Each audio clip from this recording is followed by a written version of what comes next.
My aunt demanded I give my college fund to her son because he's gifted, and I'm just going to trade school. I was 17 when she showed up at our house unannounced on a Saturday morning. She had this leather folder under her arm and this look on her face like she was about to deliver some life-changing news. My mom offered her coffee, but she waved it away and spread a bunch of papers across our kitchen table. "Look at these," she said, tapping each page with her finger. They were my cousin Brandon's report cards. All A's, honor roll certificates, some math competition awards. Brandon is clearly exceptional. He has a gift. He deserves every opportunity to reach his full potential. My mom picked up one of the certificates and set it back down. "That's wonderful. We're very proud of him.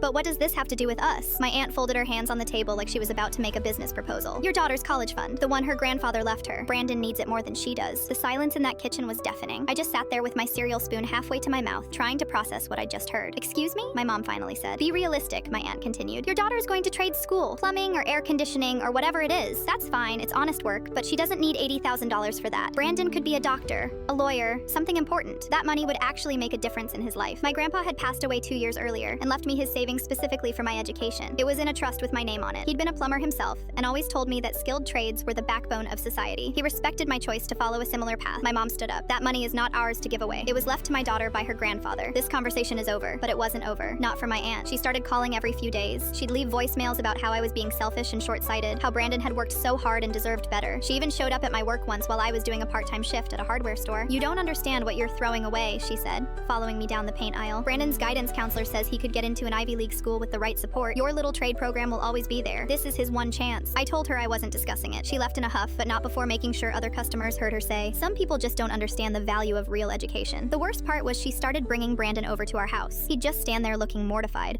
while she went on these long speeches about wasted potential and family obligations. I actually felt bad for him. He clearly didn't want to be part of this, but she wouldn't let it go. Then came my high school graduation. I'd already been accepted into a 2-year technical program for HVAC systems. I was excited. The program had a 98% job placement rate, and starting salaries were solid, but my aunt had other plans. She cornered me outside the ceremony while my mom was taking pictures with my grandma. She grabbed my arm and pulled me aside between 2 parked cars. "You're being incredibly selfish," she said, her voice low and angry. "That money could change Brandon's entire life. He could do something meaningful, make a real difference in the world, and you're going to waste it on vocational school?" I looked at her for a long moment. I'd been avoiding confrontation for months, but I was done. "You want to know something?" I said. "Grandpa left me that money specifically because he knew I'd use it the right way. He was a plumber for 40 years. He respected skilled trades. He told me that people who work with their hands keep the world running. He would have wanted it to go to the smartest person in the family," she shot back. "No," I said. "He wanted it to go to me, and I start my program in 2 months. By the time I finish, I'll be making $70,000 a year. How much will Brandon be making with his bachelor's degree and $100,000 in student loans?" Her face went completely blank. She opened her mouth, closed it, then turned and walked away without another word. I didn't hear from her for a while after that. My mom said she was telling family members I was ungrateful and had turned my back on Brandon's future. I didn't really care. I was too busy with my program. 3 years later,